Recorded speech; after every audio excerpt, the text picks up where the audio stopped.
so on and so forth. So, let's get started. You all know me, so I'm not going to bore you with a long biography or a short biography of me. What I'm going to talk about today is strategy in digital media. Some of this will be new to you, some of it might not be new to you. I want to make two promises in this presentation. And I want to explain why I'm presenting what I'm presenting. Not as a way of justifying it, but as a way of sort of understanding how we move forward from here. I went to a presentation a while ago, and a woman very much like Jennifer, a wonderful speaker, just like she is, got up and walked the crowd through a lot of social networking sites, a wide variety of social networking and social media sites. Everybody just thought it was wonderful. When she actually logged on, she had like 20 accounts in different places. It was a really good experience for everybody to see this stuff up close. There were people in there obviously who were very familiar with it, people that weren't very familiar with it, but everybody really was grateful for the experience, as we are to Jennifer for walking us through this very complex labyrinth of new technology sites and services. However, a good friend of mine attended that administrator at a public university attended that, and he called me the next day, we were talking, he said, I love this stuff. This stuff's really exciting, but I got to tell you, Fritz, I don't know what to do. I've got all these options out here. I've got a very good web staff, I've got hired really good people, but I don't know what to do. Should I build a social network? Should I add video to my site? I mean, what's the right thing to do? Is there a formula for figuring this stuff out? Right? What I want to do today, I don't want to give you a formula so much, but I want to give you a way of thinking about this stuff. I'm really concerned with big picture issues here. Very big picture issues. Yeah, can you hear me? Yeah. Okay, good. We need to figure out some criteria, right? What I want to give you is I want to give you a rudder that will help you navigate through all of these different things. I'm not going to go from site to site and say, do this and don't do that, because that's a tactical move. I want you to start thinking in a strategic way. Why you should choose one option over another. Why one option might work better for one institution and it might work for another, so on and so forth. So I want to promise you that hopefully that you walk out of here with some good standards, some good things that help guide that process. The other thing I want to promise, and I can bet that this promise is going to come through, is that there are no bullet points in this presentation. I have become anti-bullet point. I think we get enough bullet points in life. Plenty of bullet points. Now, unfortunately, my other presentation, there are lots of bullet points, but hey, that's only an hour long. I'll just skip through them fast. I want you to think and I want you to see more than I want you to read bullet points. I want to have a conversation with you. I want to show you some things. But I want you to get excited about this stuff. I want you to walk away from this thinking, yes, I can do this. And here are some things that I can keep in mind while I'm doing it that will help me decide how and what to do. That's the big picture goal here today. So let's see if I keep my word. This is my picture on Facebook. This is my current Facebook. I've also got it. I'm on 6 different sites, and I've now got it on all the sites. And what I like about this picture is it sort of represents, I think, the way most of us feel. Like, I can't keep up with this stuff. I don't know what I'm doing. I'm going to start on a negative note. Actually, I'm going to talk about what's wrong. I'm going to also talk about what's right. We've come a long way. At Staymates, when we first started getting into the web business, we had one guy who was our web designer. One guy. He'd been a production guy. Adam, some of you know him. Adam White, right? Great designer. He's self-taught web designer, but he was one person. That was it. I'm sure many of you, right, have had the same experience. One guy, one person, one woman, right, running the whole show. Some of you still have only one person running the whole show. Here we are in the digital age, a good 15, 18 years past the time when Al Gore invented the internet. And we're thriving, right? Our websites are better, we're making progress, right? We're being taken seriously in all the right quarters. We are building better sites. Regardless of what you think of the Brown University site. This is a very adventurous design. It's an interesting content-based design and worth looking at in terms of how it deploys content, not only on the home page but throughout the site. So, if you compare this site to what we were doing in 1995, there's a huge improvement here. There's a huge improvement in its visual appeal. There's a huge improvement in its functionality. And there's a huge improvement in the way it addresses audiences. So we've made some progress. This is New York University that Jennifer was talking about, and I'm sure some of you have seen this campaign. It's probably the single most successful grant campaign in North America. It's certainly won more awards than just about any institution on the entire continent. York University in Canada hired an advertising guy to come in and do this for them. It's a wonderful, wonderful thing. So, and I'm not going to walk through this campaign, but this is a good demonstration of how we've become a lot better at figuring out how we should incorporate our brand into our website. At least along the level of themes and ideas and taglines, unifying the look with publications. We are really doing this a lot better. Obviously, some are farther along than others, but overall, everybody kind of gets it. We get what we're supposed to be doing, and we're doing a better job of that. We're using more channels than we used to use before. We're experimenting. We're using email for search campaigns. We're deploying video here and there. We're experimenting with small channels like podcasts. We're trying to find ways to connect traditional channels with our websites. So we really are doing better along these lines. And we have on campus, on our campuses, most of us have a larger web staff. And they're an awful lot of fun. That's why I picked them. Fun folks, right? But we have more web people on campus. We have better web people on campus. We have more knowledgeable web people on campus overall than we've had in the past, and that's a good thing. That's a very, very good thing. So we're being taken seriously. We can actually sit down in a marketing meeting, a marketing recruiting campaign, and get sort of the validation, the institutional validation we've been looking for years. We've really, really come a long way. But we're still struggling. And we're still struggling with some major issues. Even though we're getting that institutional internal validation, we're still also fighting a lot of internal wars, right? How many of you have never, ever had to debate anyone in your institution about what should go on the homepage of your website? Two. That's it. You should be up here. Everybody here should know how to do that, right? We do a homepage, right? We get everybody involved in it. We try to manage the process, and everybody from the president down to the maintenance workers are saying, you know what? We have to have a link. We have to have a button. We have to have something on your homepage. So we're still involved in the homepage wars. We're still fighting for budgets. Some of us are lucky enough to have our budgets frozen or protected. Some of us are still battling for it. And even though we have more web people on campus, we are still fighting for resources. I mean, we're talking about social media now. Social media requires resources. It's a wonderful tool, but unfortunately it does require resources. There's no way around it. So everybody in this room has 90 things on their plate, and they can just barely deal with those 90 things. And now we're saying, hey, you should be developing social networks. You should use social listening research. All of these things that are going to require much more of your time at this point. I was down at a campus in South Carolina a few months ago, a lovely women's college down there, and we were talking with some people down there, among whom was the webmaster. He was the only web person on this campus, this entire campus. So you can imagine what his life was like, right? He was in charge of the website. He got to do the fun stuff, web design, web development, so on and so forth. He had an extensive background, highly trained guy, lots of programming expertise, but he was the only person on campus. So that meant every time he was working on the web, he got a phone call from a professor in the economics department that would say, my laptop just crashed, you gotta come in and fix it, right? This guy worked 24 hours a day. He left shortly after we left, unfortunately. So we're still fighting those fights. We're watching the web inch much closer to becoming an actual prominent tool of choice for prospective students.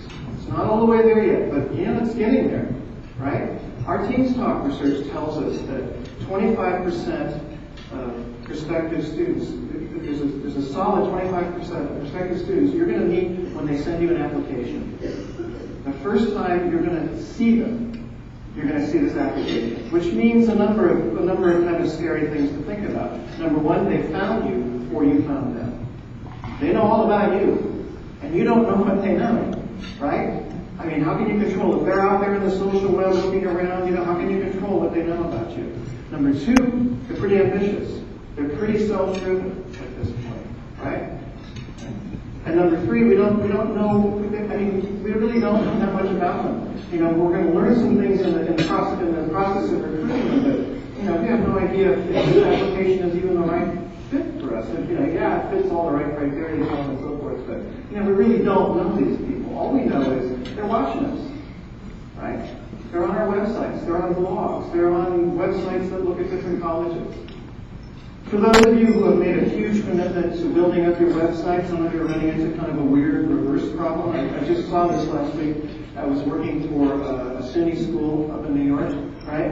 And they've made a huge commitment to their website. It's wonderful to watch. But they have a list of things they want to do on this website that are pretty scary, right? I mean, this website is supposed to recruit a specific number of students each year. It's supposed to raise a certain number of dollars each year. It's supposed to bring back a certain number of alums each year. It's supposed to improve their relationships with granting agencies. I mean, this is a very specific wish list that is driven in part by a somewhat romantic view of the web, right? I mean, we know the web is a wonderful tool. But, there are some limitations to using it, right? I mean, you're never going to look out your office window one day and say, hey, look, the web is doing the lawn, right? Pretty soon we'll be working on the parking lot. We're still fighting the information battle on our websites, the content battle, how we call it. And I'm going to talk a lot about content today because as far as I'm concerned, content is the number one issue in digital technology right now. It's the number one issue for colleges and universities. Extremely important. We're still fighting a content battle. We talked about the homepage battle. What about all of that information, right? That we finally got an intranet. We finally roped off part of the site, right? So we've got all this stuff that we're not going to show on the public site. We've thrown over this wall called the intranet, right? And we put it back there. The only problem is, if you look back, that thing is growing. It's turning into a monster. A big pile of information. Of course, you're saying we can't get to it, some schools have good portals or, good sites. Others are just throwing stuff over the wall and hoping it doesn't bury in the line. The problem with that is that you're not serving your internal audience, because that's what the internet is for, right? I mean, if the front end of our website is supposed to serve an audience, isn't the back end supposed to serve an audience as well? We're still stuck in this idea. And not us, obviously, it's the people we're working for. But we're still stuck in this idea that what a website is it's a big container of words. Right? That's what a website is. Anytime we have a bunch of words, let's throw it on the website. So we're still fighting that battle. We're spending a lot of time focusing on millennials, which we should, right? Millennials, Generation Y, Generation Z. Somebody, by the way, is making all this stuff up. Generation biologically is supposed to be every 30 years. But anyway. We're focusing a lot of energy on trying to understand these kids, what they want. We know some things about them. They're highly sophisticated. That last presentation, I think, did a very good job of sort of drawing their character, mapping their character for us. We know that they're highly intuitive web users. The thing that we probably should know, or we should kind of take into account, is that this is a generation that has been raised on the web as we know it now. For them, the web is as big a social and cultural touchstone as television was for boomers, right? It's a huge part of their lives. This is worth paying attention to. But in focusing all this energy on millennials and young people, are we running the risk of not paying attention to our other key institutional audiences? Our alums, for example, the people that we're going out and asking money from. One of the things I see regularly on many campuses is I see a lot of money poured into the admissions site. And of course that makes sense, because without admissions the rest of it would fall over and run away and disappear. But then I have people from the alumni departments and people from fundraising and advancement offices saying, what should we do with our site? How can we use our site to accomplish our goals? Right?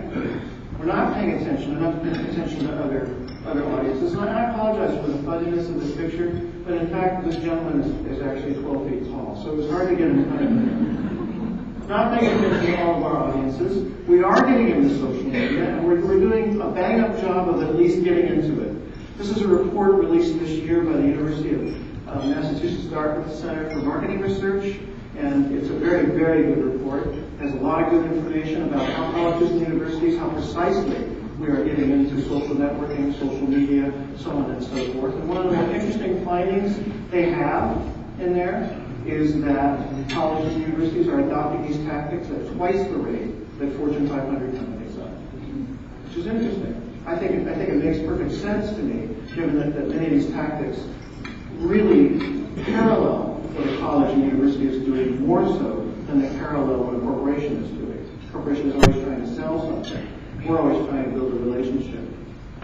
We're getting out there. This is another slide you may have seen from Jennifer's presentation. This is from Ohio State, and this is actually their social media plan. Now, I can't claim to understand all of it. This is what they use to define how they're getting into social media. It is an excellent example if you want to go to Ohio State. One of the problems with it is you may not be able to get in everything they're doing, but they've done a really tremendous job. But, so, here we have solid research telling us we're all getting into social media, we don't like it. One thing a lot of us are doing is we're developing Facebook pages. In fact, in November of 2007, Facebook opened up the doors and said, colleges, universities, corporations, nonprofits, for-profits, you can all have a page. You don't have to sneak an admissions counselor on here anymore. You can just go on as an institution. By December of that year, 700 institutions had gotten on. Great. And now, who knows how many have gotten on there. That's great. The only catch is, if you go to the EduStyle, people familiar with the EduStyle gallery, it's a great, great resource. And it just shows a lot of web design colleges, all focused on higher education. And one of the pages on that site is focused on social sites that colleges and universities have developed. So through that, you can look at what everybody's doing on the Facebook page for the most part. And here's what you find. Excluding the handful of people that are doing it right, here's what we find. We find a lot of Facebook pages that look exactly the same. Exactly the same. We're going to use some pictures from our marketing because, well, it's good to repurpose this stuff, isn't it? So we'll just put it on our Facebook page, right? We see a lot of institutional pages that are not taking advantage of all the wonderful features and applications that Facebook offers. We're not using all the tools that the page itself is providing for us, right? We're not actually coming up with a lot of friends. Some are, some aren't. But you'll see things like a public institution with 20,000, with a student population of roughly 20,000 students and about 1,000 friends. Something's very wrong with that picture and that balance. Something's way out of balance. I was at a conference last week near SUNY again, and somebody said, we've built an alumni page. We're building our own alumni page. And in the middle of this, we found out that they've got their Facebook page, and we've got 100 alums on our page, and there's 3,000 of them on the Facebook page that they started, and we can't get them to come over to our page at this point, right? I mean, if the fundamental purpose of using Facebook, and it is the fundamental purpose of using all social media, is to build community, then we are failing at that very goal, in essence, right? One of the saddest things you can see on those Facebook pages is that the only person writing on the institution's wall is the institution itself, over and over and over and over again. And what really worries me is, this term participatory culture is going around and we're talking a lot about it, and we kind of get it, and we say, well, it means that basically people don't want to be passive recipients of knowledge or whatever on the web, they want to be active participants. We kind of get that on the one hand. But on the other hand, we're as we dip our toe into social media, we're not quite sure how it works. And right now, all of your presidents are saying, yeah, social media, great, go for it. Go do it, it's a wonderful thing. But a year from now, if these pages don't bear any fruit in terms of developing relationships, helping you with your recruiting, helping you with your advancement, right? Helping you with retainment, right? They're going to say no. Someone's going to say, pull the plug on these pages because they ain't working, right? And that would be a shame.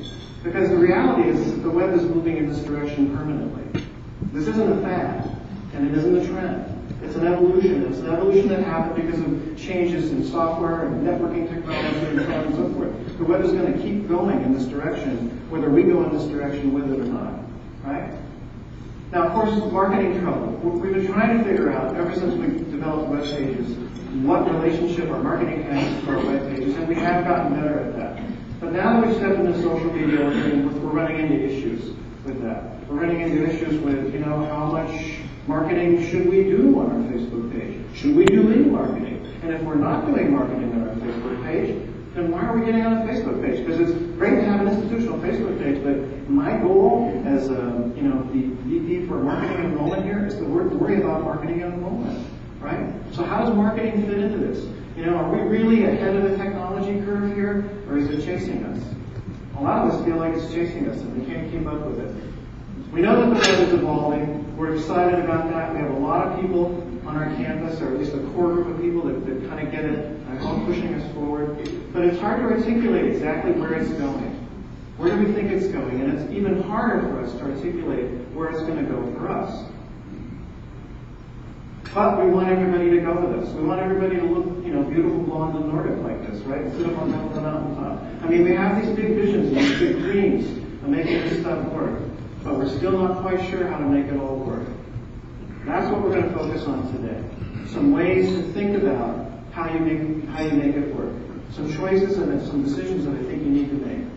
So let's talk about what's right, as opposed to focusing just on the negative at this point. What I want to do is I want to ground you in a few operating principles. And I think these operating principles apply no matter what you're doing in the digital realm. They certainly apply to stepping into social media, but they also apply to just a plain website redesign. There's no question that social media has impacted every single thing we do here. This sounds obvious. Start with a strategy. We'll talk about that. People first, then technology. I'm going to outline these and then go through those one by one. Go back to the pictures soon, I promise.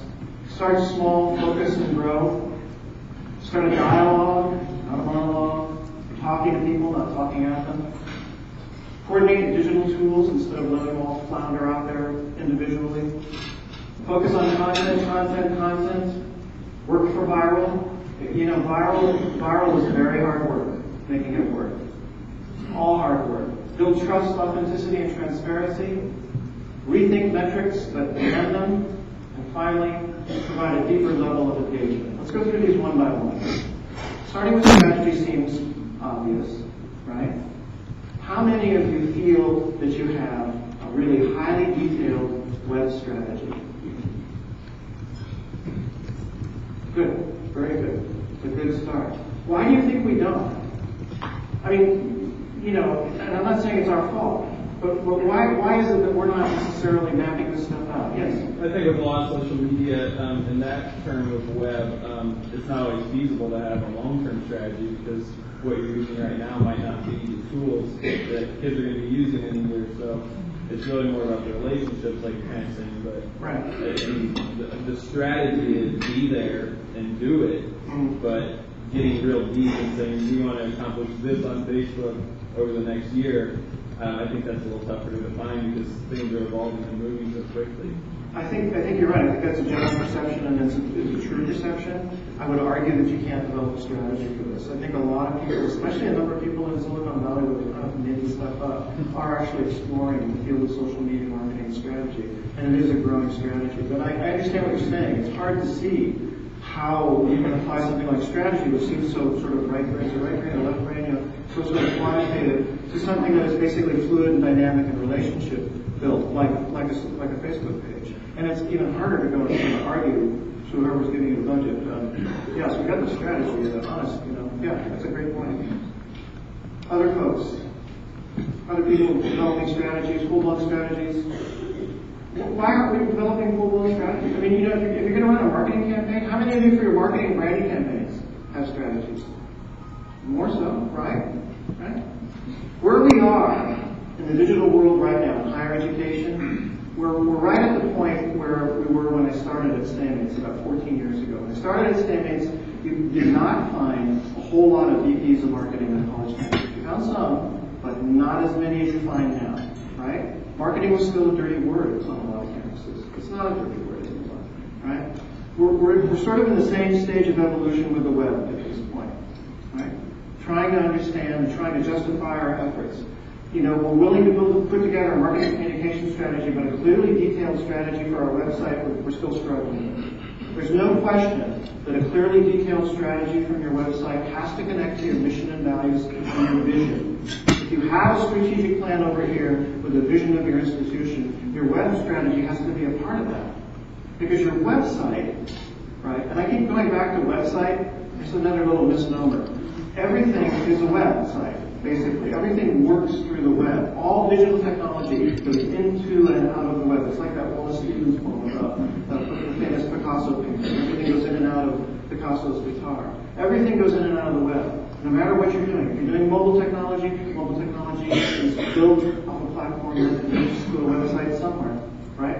Okay, so why isn't your website integrated into your strategic vision for your institution? We know that probably within 5 years, it's going to become the dominant recruiting and communications tool on most college campuses. It's already moving in that direction. And yet here we are with strategic vision and it's not linked up to it. Is it linked to your brand plan? How many people have a website that has been built based on their brand development? Good. That's good. That's an improvement. It should be. It should be connected to your brand. And it should be more than a line item in your brand plan. You know how you see marketing communications or brand plans that have very detailed tactics and goals spelled out for every kind of touch point and every marketing vehicle you're going to use. And then for the web, it says, yeah, just connect the web to the brand. Right? Got to be more detailed than that if it's going to do anything. Where is it going to take you? People first, and then technology. We love technology. We're really excited about it. It's good stuff. It's fun stuff. It's fun to go out and buy things, right? Go out and buy an iPod, right? Go buy a new Kindle. This stuff is great. We do this when we're deciding what we're going to do with our digital media strategies on our campuses. We love to jump to tactics first. That's why so many of us have actually jumped into social media, because it's a tactic. Right? And it's apparent and it's obvious and it's right there, and we can jump into it and say, we're doing something over here, right? We're jumping into tactics and we're jumping into embracing the latest technology and not really thinking about it. I think you brought it up over here. The relationships this technology engenders is much more important than a specific kind of technology, right? All social networks are not built on technology. They're built on human relationships. We have to keep that in mind. They're built on relationships with your audiences. Some of this is marketing 101, right? But again, what I'm finding is that some places, we've got all this marketing 101 stuff over here, which could be pretty useful for us in the digital world, and then we're over here tinkering with our website. We have to better understand our audiences, especially in this new world, a world which is basically audience-driven. We have to learn to listen to them. Jennifer brought up a great point about listening. It's an excellent point. We have to learn to listen to them, and there are a number of ways to do that. I'm going to talk about that a little bit later on in this presentation. But we have to learn to listen to them. More than anything else, we have to understand what they want and what's crucial to them. And we have to get used to answering that and giving that to them. We really do. It doesn't mean we can't talk about ourselves. What it does mean is that we're actually honestly interacting with our audiences. This is very, very hard for us to do as colleges and universities. Right? How many people have their mission statement on a prominent place early on their website? Right? We're still doing that, right? The mission statements are important, but they're important to us. They're not really for external audiences who don't know us very well. Start small, focus, and grow. We're trying to do too much. We're trying to do way too much. We're getting RFQs and staymates, like I said earlier, that are these incredible wish lists. That there's no way, first off, that anybody has the budget to do half the things on this wish list, number one. And number two, the worst thing that could happen to you is that you did have the budget to do all this stuff.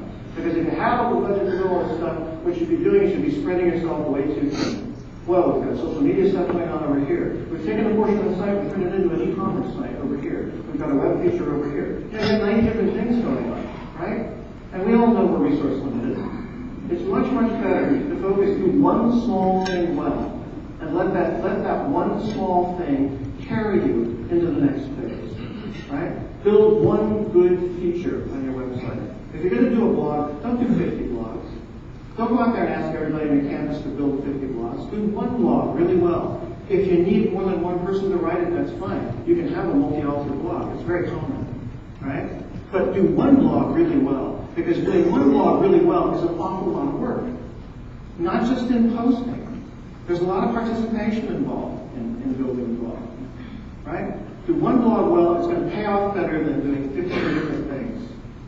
You're starting a dialogue. This is also very hard for us. We spend a lot of time with trade people. We have faculty on our campus who lecture. Some of them are wonderful lecturers. We love to listen to them. We're used to standing up and telling people who we are and why they should come to our campus. And we're thinking, because it's worked for a while, that that's enough, right? It's what we've been doing in the admissions world of publications for a long time, right? We're thinking, hey, if we just know that we're the number 3 ranked school in our region, they're just going to come running to us. But we all know that that's a false assumption. They're not necessarily going to come running just because we stand up and brag about ourselves. They are going to interact with us the more we talk with them, the more we engage in a real dialogue with them. The key to understanding dialogue, especially if you're going to get in the social media world, is dialogue is where everything happens. It's not just an exercise in talking. Dialogue is what drives traffic to social media sites. The fact that people can talk to each other on social media sites is more important than anything else on that site, right? Without the comments feature on YouTube, YouTube would fall over and die tomorrow. It's the most crucial element. The videos are important on YouTube, but more important than the videos on YouTube are people talking to each other, commenting, saying, I hate this video, rating that video, participating in it, having a conversation with the media. It's crucial. We have to learn how to do this, and it's hard for us. Very hard for us. We have to learn how to coordinate our digital tools. Some of us do have 15 things going on, but they're all working in isolation. We've got videos over here. We did some videos for the admissions office, and they're great videos over here. We've got an RSS feed over here, and it's working for some other department on campus, and that's great because we got it, right? But these two things aren't meshing together at all. And the truth is that all social media tools are built to work together. They're designed to work together. That's how they increase their impact, right? I mean, that's basically, when you start talking about social media technology, what you're talking about is the way all this technology interacts with itself. For example, we built our NIG network for this conference. We drove people to the NIG network, right, through Twitter. So we took one tool to develop a network, and we used another tool to drive people to that network. That's the way it works in the social media world. You can't have 6 different things working in isolation like that. You have to figure out how you're going to pull them all together. Focus on content. Content. The ideal website would have nothing irrelevant in it. Unfortunately, and it's not just true of colleges and universities, it's also true of hospital systems, large nonprofit organizations, many large corporations. The Mobile Exxon site is not a site I would encourage you to go very deep into at this point, right? We've got lots of useless content on our sites. And again, it's because we think it's a big tub we can just throw stuff into, number one. Number two, we're not taking into account what we really mean by content in the digital world. Because what we mean by content in the digital world is more than just language. What we mean by content in the digital world is everything that's on your website. Everything on that site is content, from the programming and the meta tags to the video to the copy to everything else in there. That's all content, and it's all part of the user experience. Message control. Jennifer talked a little bit about losing message control, and this is also hard for us because again, we're used to broadcasting. We're going to have to get used to the idea that we're not always entirely in control of our messages anymore. However, what this doesn't mean is that we can't ever communicate a message ever again. What it means is we have to communicate that message in terms, in the context of an audience. The whole notion of sender and receiver has changed. In the old days, the old marketing model, the marketing institution was the sender of information and the audience was the receiver of information. What social media has done is interrupted that pattern entirely, right? What that means is content is no longer scarce.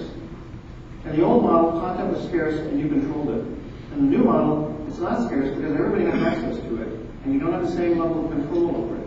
So your rule has to change from a sender of messages to a manager of conversations.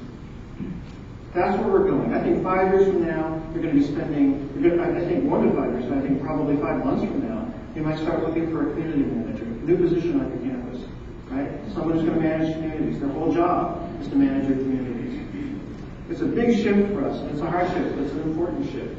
Content that is audience-driven is crucial. Not only content that comes from audiences and that audiences generate, but content that has something to do with their needs, their wants, their desires, what's important to them. When we talk about working for viral, the reason that we love social media is, one of the reasons we love it, from a marketing perspective, is wow. Talk about a cheap and easy way to get your brand all over the world in about 10 minutes, right? Get on the web, bam, people in China see you. Build a social network, hopefully people on that social network pass you along to 18 other social networks. And, it's free labor, right? I mean, that's the way the marketing world saw the viral. How many of you have thought about, doing something like creating something that would be deliberately passed along? Like, let's do a really clever, interesting video and see if we can put it on YouTube and pass it along. In the back, got a couple people have done it. Has it been working for you? Yeah, pretty good.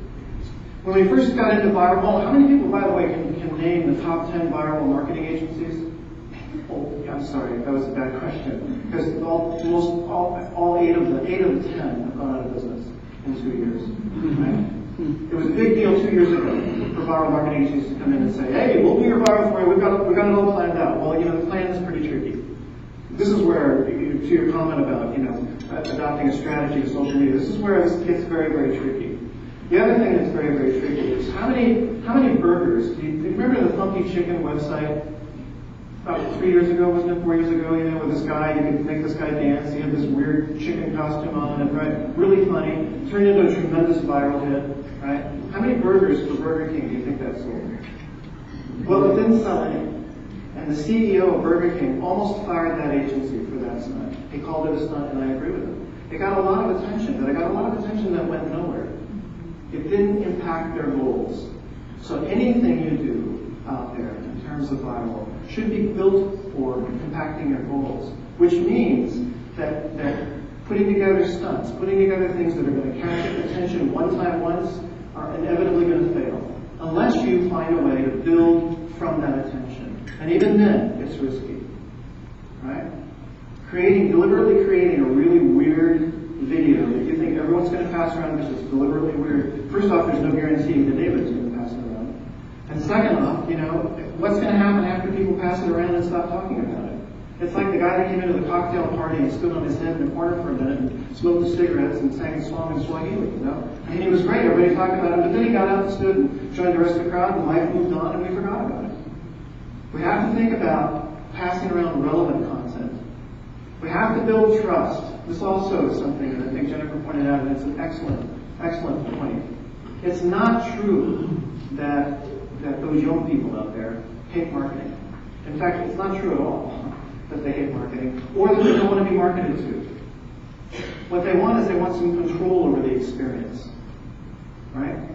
They want to be able to choose who's going to market to them and who's not going to market to them. This is crucial in understanding them. They want to be in the driver's seat. Look at all the controls that we've developed, the technological controls we've developed in the last 5 years. TiVo, pop-up blockers, right? These are all so people can choose what they're going to see and what they're not going to see.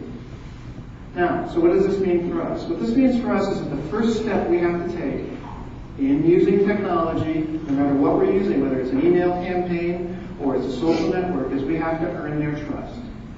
If we haven't earned their trust, they're not going to do anything for us. They're not going to come and play on our yard. Once you've earned their trust, you can do any number of things with them. But you have to earn their trust right off the bat.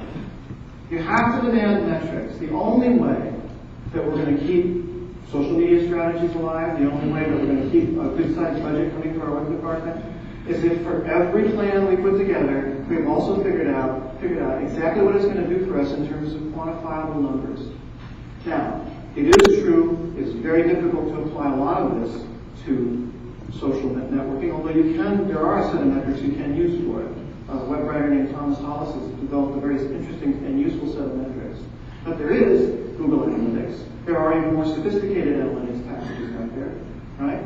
We have to be able to say, this is what this is going to do, and these are the numbers that are going to prove it. We have to do this going forward. And you know what? We have a big advantage in the digital world. Because in the non-digital world, in the traditional world with marketing and so on and so forth, some of them is a little dicey. Like an eye survey for billboards, right? We have to provide a deeper level of engagement.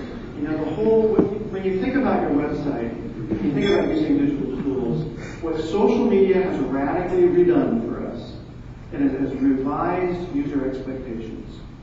If you're communicating to people who spend most of their time in the social web, on Facebook, and places like that, what you're communicating with is a group of people who are used to being engaged on a much, much deeper level than what we're used to.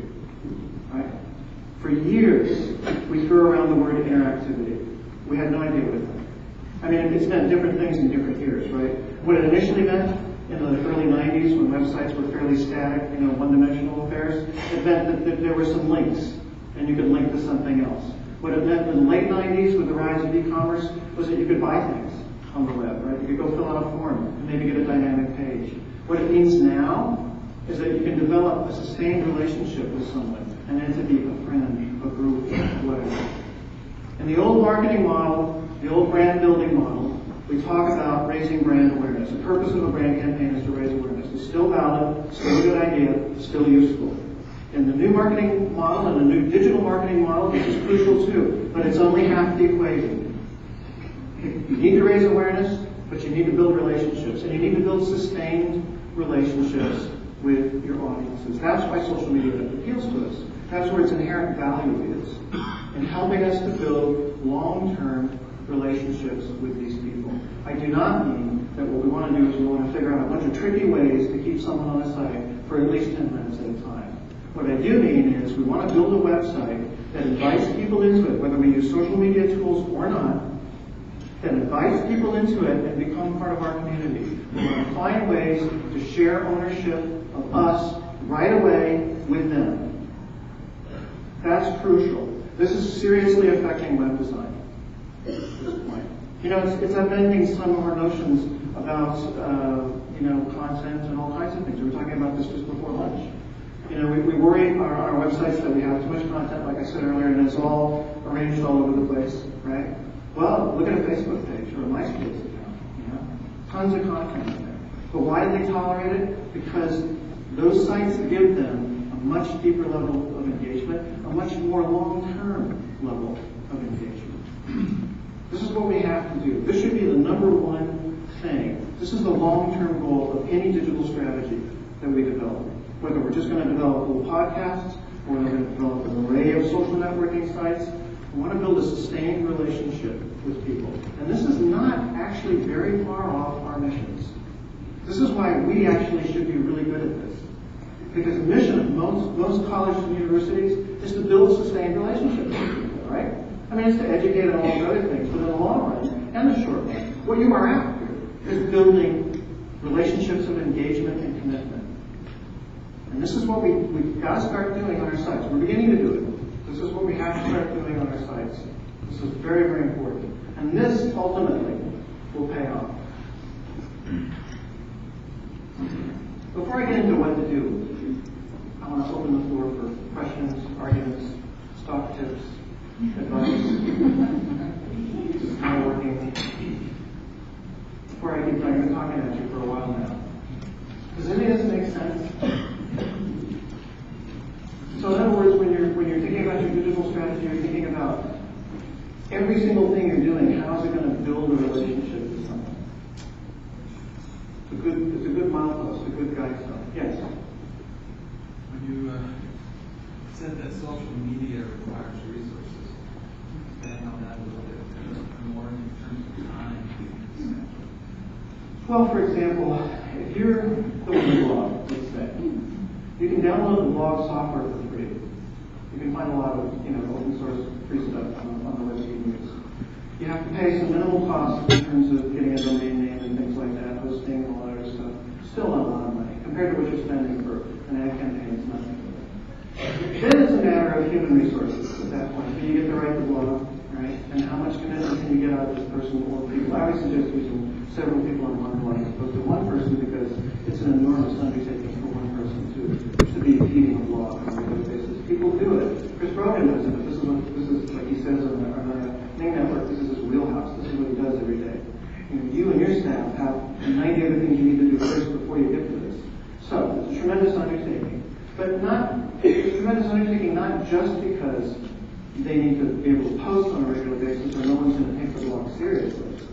They need to be able to comment when people comment on it. They also, in order to drive traffic to the blog, they have to go to other blogs. To play in the social media world, you got to play in the social media world. You build a social network, you got to go out and be on other social networks, right? Chris will talk about, being on a minimum of like 5. And I think he's right. I think that's a good number. He'll suggest some tomorrow when he talks about it. You got to play in the game, you got to play in the field. And this is where the resources issue gets really tricky, because this is a big time commitment, right?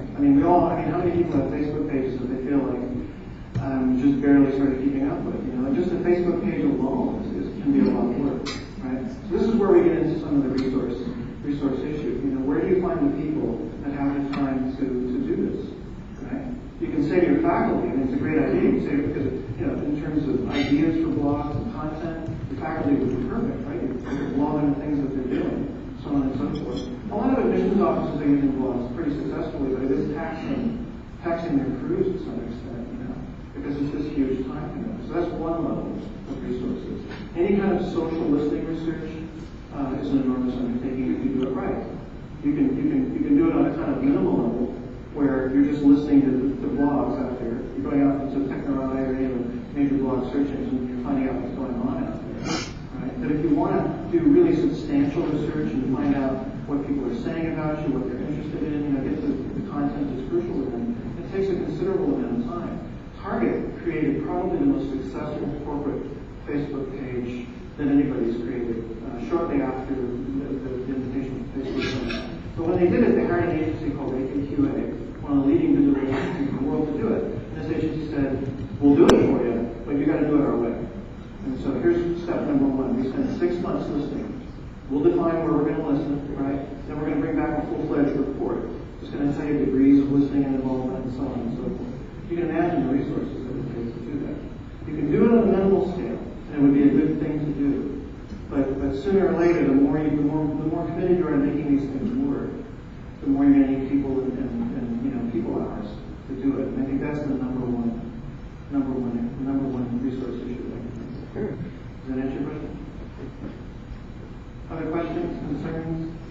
Yes. Could you follow up on the blogs a bit? How frequently do you be updated with credible? I would say a minimum of 3 times a week. A minimum of 3 times a week. A minimum of 3 times a week. Probably more, but at least 3 times a week.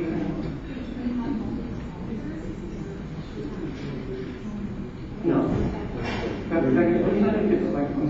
Everybody's question. She asked if you have multiple authors, are there issues with tone and voice and so on and so forth? No, there aren't. You need to kind of agree on what the general content of the blog is going to be, and sort of work within those parameters. But it's okay to have different viewpoints on the blog. In fact, blogs are ideal for showcasing different viewpoints. I've suggested to people that they develop an interdisciplinary blog. Because what is interdisciplinary about? Showcasing different viewpoints and perspectives and so on and so forth. So no, I think you can do that. But the thing about a blog is, nobody takes a blog seriously that isn't operating on at least a weekly basis or on a daily basis. It'll just die. What's happened to the blog, there was an article in Wired, I think it was last week, written by a guy who was one of those guys that, way back in Silicon Valley, one of the pioneers of all this stuff. He said, blogging is dead. And what he meant by that was blogging as we used to know it is dead, right? Blogging, when it started out, there was a time when anybody could start a blog and get a lot of attention on that blog, right? It's much, much harder to do that. Why? For the last count, Technorati counted over 100 million blogs out there. So there's a lot of blogs competing for attention. The second thing is blogs have become professionalized. Ariane Huffington went from a blog that was, just something she was producing to creating a small media empire. So at this point, they've become sophisticated tools that require, this also answers your resource question, requires a little more than someone just sharing their daily thoughts on it, I think. There's a question over here. Well, not really a question as much as kind of clarification of what you're saying. For a number of people are putting time to blog. A while back, there was an article in the journal, Higher Ed, about presidents blogging, and our president at the university, Cedar University, blogs once a week. People want him to blog more than that. The board has committed, yes, the board has asked him to commit to 1 time a week, and there's a lot of people that come from the inside and outside where they can comment back onto that. That's at least a way for him to be able to share his thoughts and connect with alumni, with prospective students, with parents, all the audiences at one time. So I think it really depends on what level of blogger you're going to be doing, because the president can be expected to do it once a week. But for those that don't know, Hurricane Ike came through Ohio, and which is really strange. It took out a lot of power for about a week or so in our area, and people were saying, "Where are you at, Dr. Brown? Where are you blogging?" And he had to apologize for the hurricane cleanup. But it's one way with everything getting hit with the hurricane in Ohio. But it's one way to connect with those multiple audiences. Yeah, that's a good point. This is what I was thinking. Yeah, that's a very good point. I mean, at a minimum, as long as somebody's engaging at least once a week, I suppose that's better than nothing at this point. People probably in that context would say, well, this president is busy. I will say that the CEO of GM blogs every day. So he sort of raised the bar on that. It might also be that you might, I mean, having your president blog, one thing you might do to counteract that is have your president blog and have a couple of other people blog with him, so that it doesn't look like he's not, have a couple other higher level people, like the provost maybe, and somebody else blog with him. That way you kind of cover his tracks and he'd be full pretty much every day. Blogs are a useful, really useful tool, and they're my favorite social networking tool. And they are social networks. A blog is a network. A blog is a community building tool. It's a great way to build community. Other questions? Some dancing? Oh. I have a question, much about blogs, but so let's say the president's page would have a blog, or would you just have this blog right on the home page, and then so we have an international student section, and there's a blog on there, and the president is basically the media release, goes to our media department, but so I'm just saying, is it something that you have to download software on each site, or should it just be one huge blog that contains the university?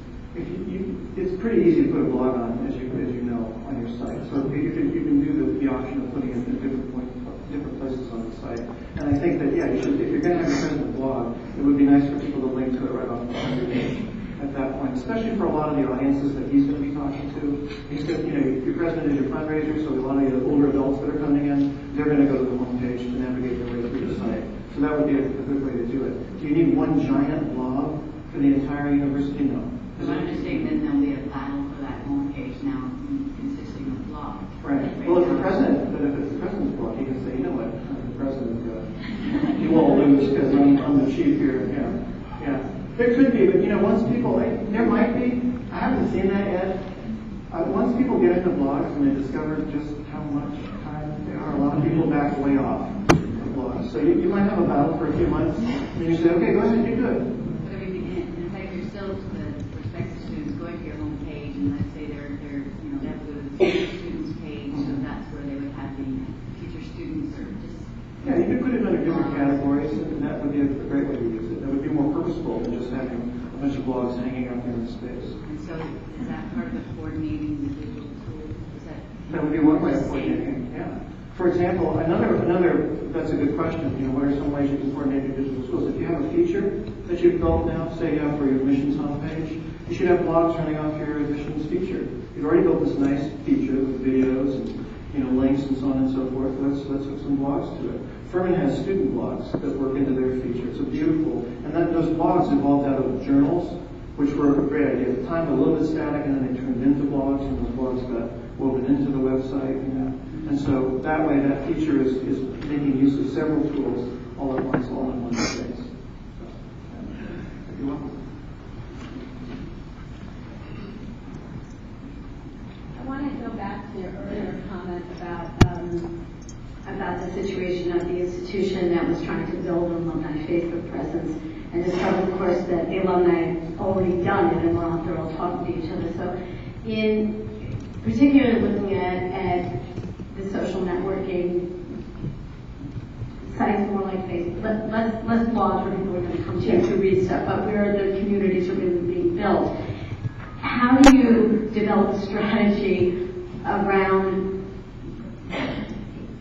building a social network, or about harnessing or integrating into ones that already exist? Because I suspect we have there's, like a lot of institutions, we have alumni groups going out 8 years. They've already started their own Facebook pages, the alumni of 2012 and stuff like that. So, if it's a wild, a wildflower garden that's already out there growing. You can't put a fence around it and say, now I'm part of it. So, but you also can't just go plant some flowers and say, I'm here too. So how much of that strategy is about pulling people into a network you want to create versus trying to engage in networks that already exist? Well, actually, the whole strategy is both of those things. Right, but what's It the has to be both relationship of between them. those two?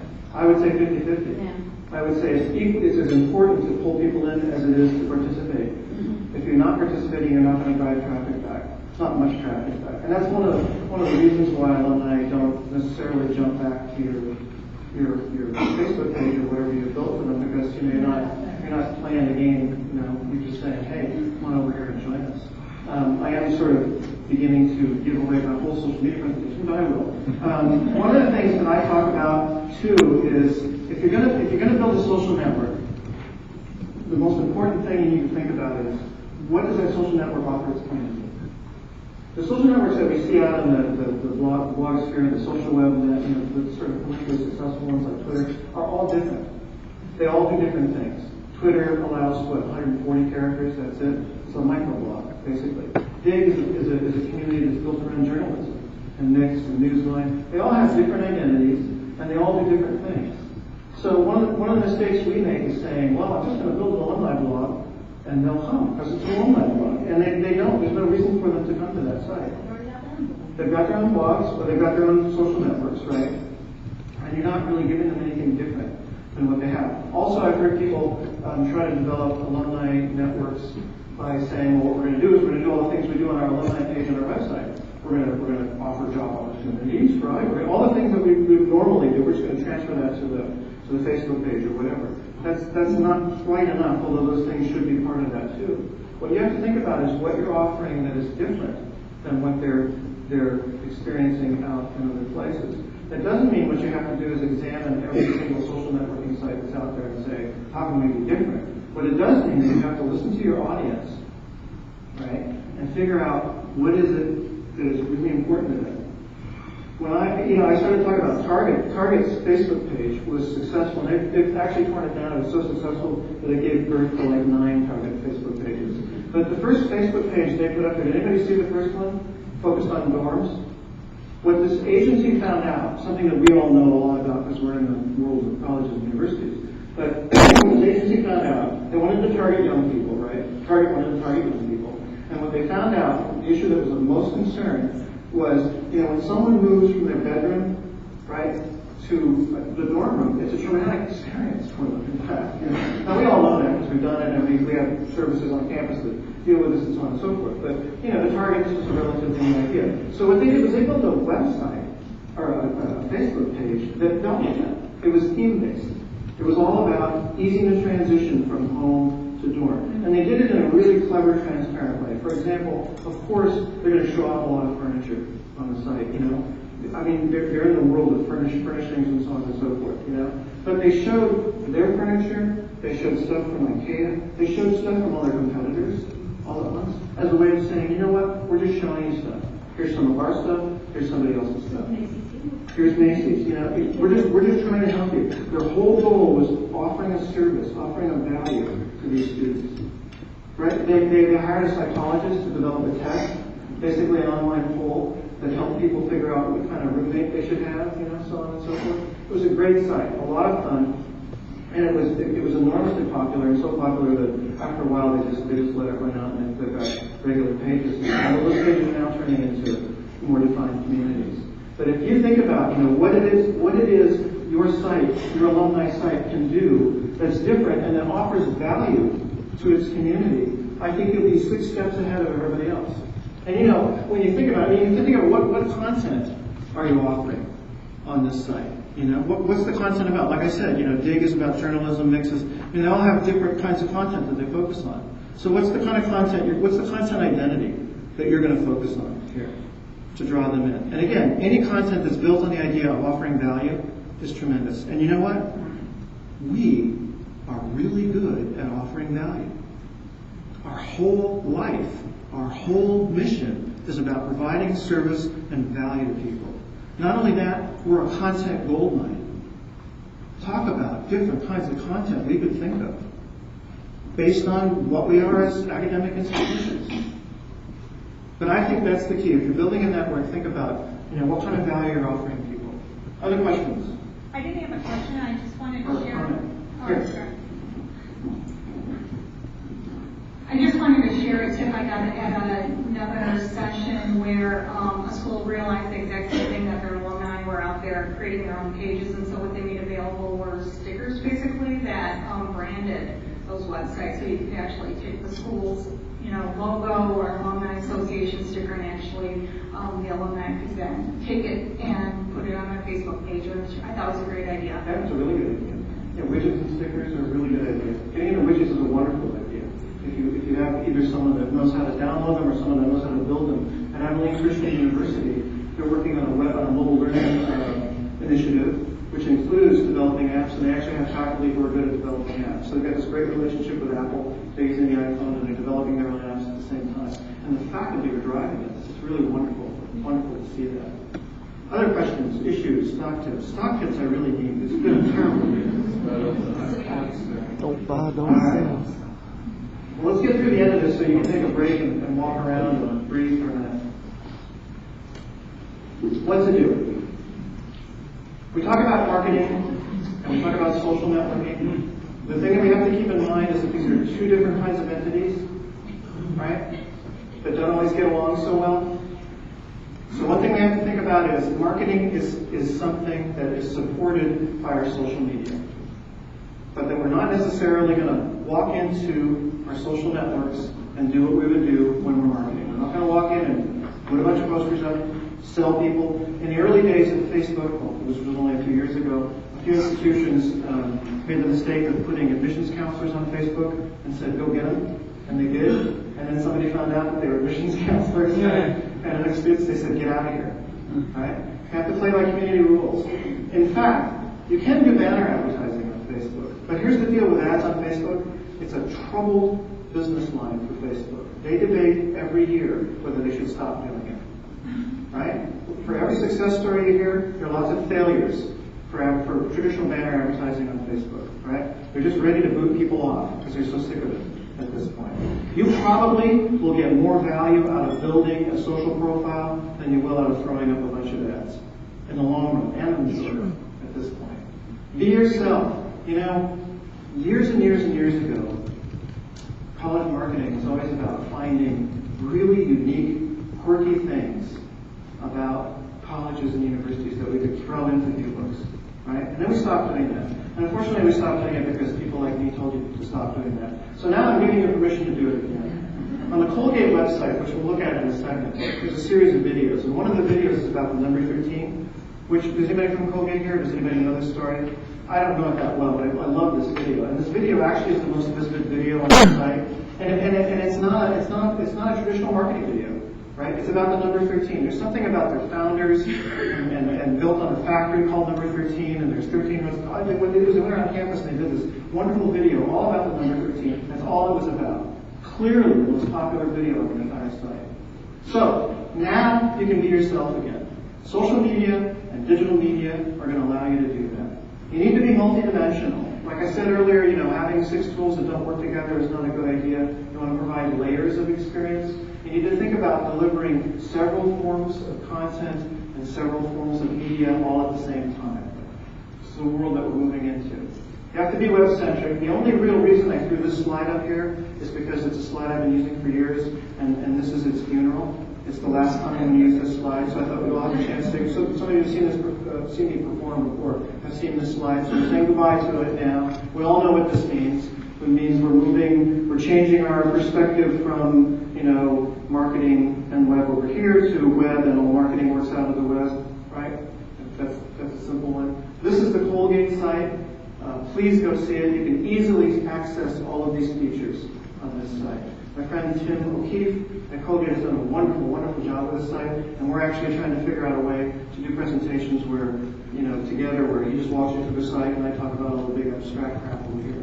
This site is the best social media college site I've seen, hands down. Now, the site at Ohio State is giving it a run for its money, and I would imagine in the next 2 or 3 months, you're going You're going to see more good sites. I've talked to people out there who really get it. They're doing a great job. But this site is phenomenal. Take a look at it. Look how simple this site is. How simple the navigation is. This is their homepage, right? These things up here are their videos. They're also their brand questions, they call them at this point. They have very simple navigational pattern over here. They are keeping their message. This is what I meant by you don't necessarily have to get rid of the message. You just have to keep the message within context. They're keeping this up. This is their advancement campaign, right? And they offer, each one of these is a very in-depth, this is a connection with Flickr. Actually, they have a page that works like Flickr and interacts with Flickr. So you can either join their page, or you can go to Flickr and join the Colgate Flickr page and come back to this page. Really worth looking at. It's a tremendous social media site. Works beautifully. You still have to worry about usability, in spite of all this razzmatazz, and here's why. Usability is about your brand. Let me say that again. Usability is about your brand. Because your brand is about your experience, right? Your brand is about the experience you are delivering on campus. For example, if your viewbook says, we really care about our students, we're a small liberal arts college, we go out of our way to take care of our students, and we're worried to death about you, and we're really going to make the effort to take care of you, right? And then a student reads that, and they say, hey, I'm going to visit that college, they really care about me. And they go to the financial aid office, and they run into a financial aid officer who's having a particularly bad day. There's a disconnect between what the brand says you are and what you actually are. Well, usability is the same thing. If someone comes to your site and they can't get through it, what do you think they think? They think, well, darn website? No, they think you don't care about them.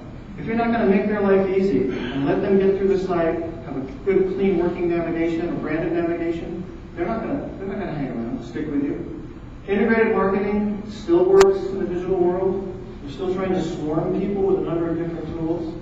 One of the ways to think about those tools, the combination of traditional and digital tools, I've made a little chart here. At the top of it, I have search engine optimization or search engine marketing. If you think about it, it's about contact, about initial points of contact. It's about the beginning of a relationship with somebody, really, more than anything else. Your web is about conveying experience. The experience of being on campus, providing a multi-layered experience for your students. Social media is about developing relationships, building relationships that feed that experience. Print is about emotion now. One of the nicest things about what the digital world has done to print is it's freed it to be interesting. We no longer have to fill our viewbooks with 80 pages of, junk. We can actually make them really interesting, dynamic, readable for once, entertaining, amusing, all kinds of things. The bar has risen very, very seriously on design there. Traditional marketing is the foundation. You cannot throw out the baby with the bathwater. You can't just stop the traditional marketing because of all this fancy digital stuff out there. You still need it. It still provides a foundation. But it provides a foundation that allows you to use these other tools.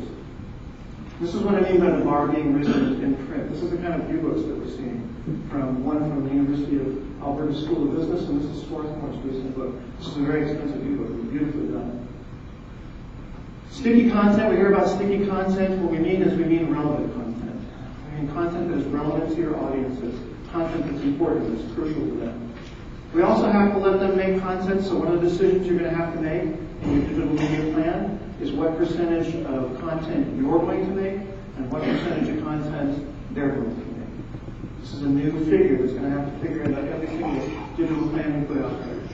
Content has to be portable. We know all about that. Content should be human. We can't get so far into this love of technology that we aren't, putting a human face forward first, like this wonderful campaign for the University of Minnesota. We need to include everybody, especially our alums, who seem to be getting left further and further and further out in this digital craze. We need to optimize our sites, and we need to optimize every square inch of our sites. And optimizing no longer means we just have to fix the meta tags. Because Google reads a whole page. Google does not see websites, by the way. Google sees bunches of pages. All it reads are pages. It doesn't say website A, website B. It says a bunch of pages over here, bunch of pages over here, bunch of pages over here. What do they have in common? Right? It's ranking them. Right? Number one. Number two, suppose that a prospective student is interested in your physics program. They haven't come to campus, they haven't seen any of your marketing, right?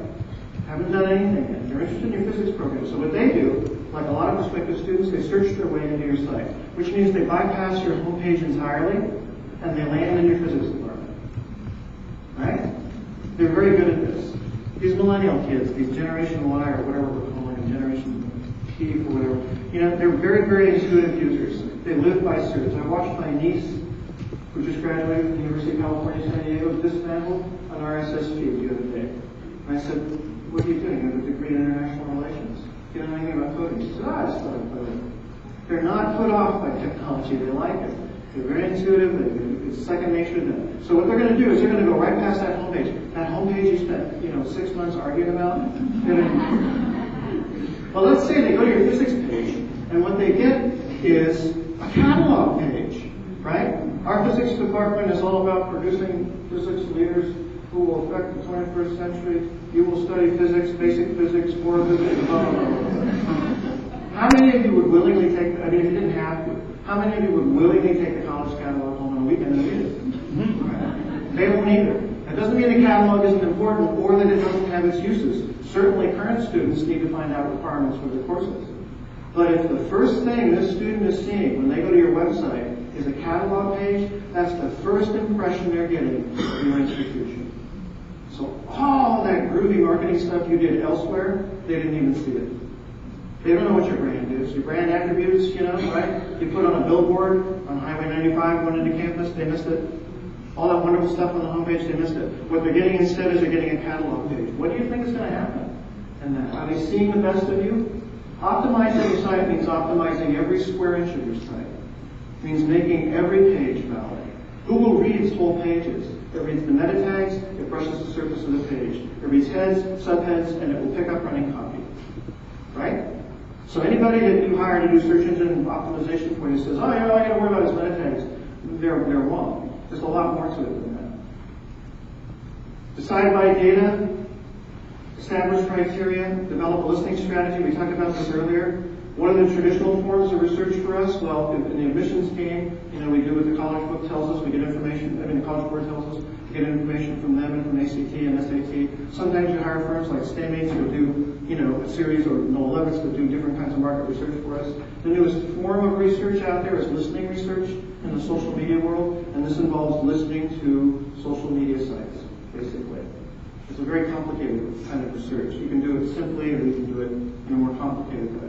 But it means listening to what's being said about you, on the one hand, as Jennifer said earlier, and also finding out what's important to people on blogs, on social networks, so on and so forth. What are your audiences really ready for? This is something you need to ask yourself. If you want to build an alumni site, do you think it's a good idea to have your older alumni, old guys like me, on the site with your 23, 25-year-old alums? Do you think they're all going to get along really well? Do you think they're going to have anything in common? You need to think about what your audiences need, what they're ready for, what you're ready for. We have to be creative and we have to be usable at the same time. We can't, this war that we're having where one or the other has to stop. We have to learn to collaborate and break through some of the silos on campus to get some of these things done. We have to learn not to intrude. The two things you should not be doing, even though we think mobile marketing has some play, is you really should think twice about using texting as a means to contact prospective students. Our research says it's not a good idea at this point. They don't like it. And I'll tell you why. They also don't like being contacted through IM either at this point. Now, we've heard people that are developing plans to do this, and we wish them luck. I think that there's a strong chance it'll backfire. Why? Because these are intimate technologies. Who do you text? You text your crew, right? You text people you're close to. You text colleagues you're close to. Same thing with IM. So to have someone come in and do that is invasive in many, many ways. YouTube is a wonderful place. I love YouTube. I think my favorite video of all time on YouTube was the guy whose dog got attacked by the skunk, right? And the level of really sort of idiotic videos that are on there can drive you crazy sometimes. But YouTube is not your only option. Jennifer showed you this incredible diagram which sort of lays out different forms of social media and how they all work. So how do you choose, Well, remember that no matter what they do, they're all designed to build community. Every single one of them is designed to build community. All social media tools are designed to build community. An RSS feed is designed to build So you need to think about the kinds of community that you want to build and what sites are going to be appropriate for you to build them on. And her suggestion on Ning is a wonderful suggestion. I would go into it more than sound like a salesman for Ning at this point. Okay, some core components of a digital media plan. As we review them, you establish your goals, you work on your audience, develop engagement strategies for involvement based on what you know about them, what they need, how they'd like to be involved. You develop a content strategy in your strategy before you develop the website, as opposed to thinking about content after you develop the website, right? Strategies for institutional and user content, the relevance, organization, and delivery, the mix. How are you going to blend digital channels with traditional channels? Do not get rid of your traditional channels just yet. You're still working, despite all the doom and gloom you hear at this point. And social media, you will notice, is part of a larger plan. It's not the whole plan, but it's an important part of the plan. Right? How do you work social media into the mix? Strategies for networking. And then finally, how are you going to measure it?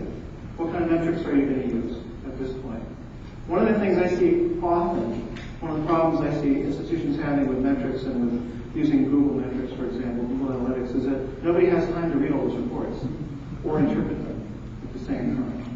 And that's sort of the next step here. How do we interpret all this data that we're pulling reams and reams and reams of user data? Yeah, 50 people went to the student life site. So what are the implications, right? You've got to figure out how to interpret this stuff. What's next? A world in which everything is going to be digital. It's in fact already here. It just hasn't reared its big old head yet. But one of the reasons that we are getting into digital media is traditional media is getting swallowed alive by it. Right? Every major TV network is developing webcasts seriously, spending millions of dollars on these things. Intel and Yahoo announced a partnership about a month ago in which they're developing software that will, if it works, will basically turn your television screen into a web screen. High-definition television, we have digital TV out there, right? Sirius. Everything is moving into the realm of digital technology, one way or another. This is the world that we're moving into. The digital overlap, we do keep separating digital media and social media, but they're coming closer and closer and closer together. I think it's really time we stop separating them so much.